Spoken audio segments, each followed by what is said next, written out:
many people in South Africa and in the left are mourning the death of Winnie Madikizela Mandela, former wife of Nelson Mandela and herself a fighter against apartheid. And some of those mourners are frightening. Now, I don't mean just the people out in the streets of South Africa celebrating the life of someone once called the Mother of the Nation, until she earned a more scathing name, the Mugger of the Nation, after inciting and ordering the murder of black South Africans, including children. Nor am I all that scared by the same old attention seekers and activists claiming that this woman was their inspiration. People like actor Sharon Stone and Viola Davis, professional race baiter Jesse Jackson, and our own celebrity Muslim and former ABC host Yasmin Abdel-Magid, who posted, "One thing is for sure, Mandela was a strong black female leader and an inspiration to so many of us who search for strength to speak our truths and fight against oppression in all its forms." She was an inspiration. Hold that thought. It's an even bigger worry that UN Women, United Nations Agency for Women, that we help fund, also praised Madikizela Mandela, claiming she fought courageously against all forms of oppression, and we continue to work towards a more equal and just world. Oh, really? Well, if the UN is continuing Madikizela Mandela's form of work, there will be dead bodies everywhere. Then there are the several MPs of Britain's Labour Party, also crying for this woman, calling her their hero. Now, they really are frightening. But most frightening of all are South African leaders like new President Cyril Ramaphosa, who wants this woman to get a state funeral. She was a champion of justice and equality. Let us draw inspiration from the struggles that she fought and the dream of a better society to which she dedicated her entire life. Today we have lost a mother, a grandmother, a friend, a comrade, a leader, and an icon. Again, draw inspiration from Madikizela Mandela, this icon? I mean, seriously? It is true that she and her then husband Nelson fought an evil. They fought apartheid and the brutality with which it was imposed by the white government.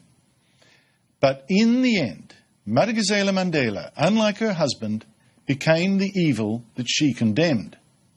For instance, she called for black South Africans that she considered too close to the apartheid regime to be murdered by necklacing, which is putting a tar soaked in petrol around their neck and setting it alight.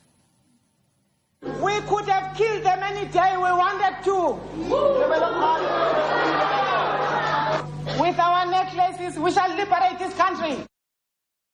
In the 1980s, she also led a gang which imposed a reign of terror in parts of Soweto, called the Mandela United Football Club, which on her orders kidnapped, tortured and cut the throat of 14-year-old Stompie Muketsi, who Madikizela Mandela falsely accused of having had sex with a white priest.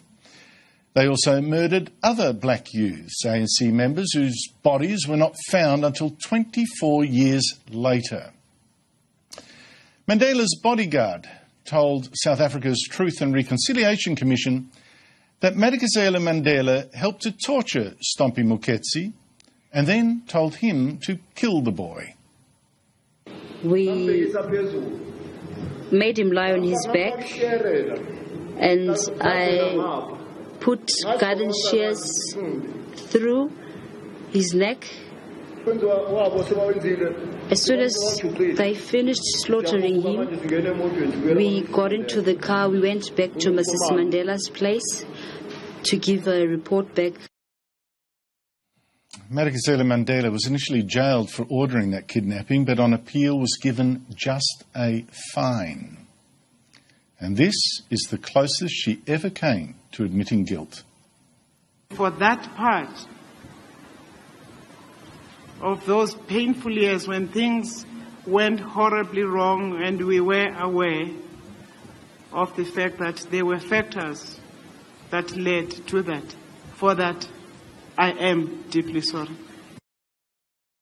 For many in the left, that vague sorry was close enough for their heroine, the woman they really, really wanted to be a heroine, for her to keep her crown. Even if the mother of one of the dead and missing boys could not accept Madikizela Mandela getting off so incredibly lightly. Let the world know how I feel. I am not happy, I'm not satisfied, I'm dissatisfied. And you people, if you show that you care about us, help us to find the remains of Lolo.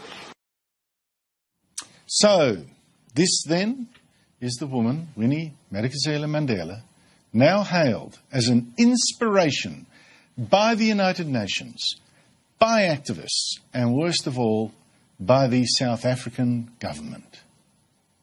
Be scared.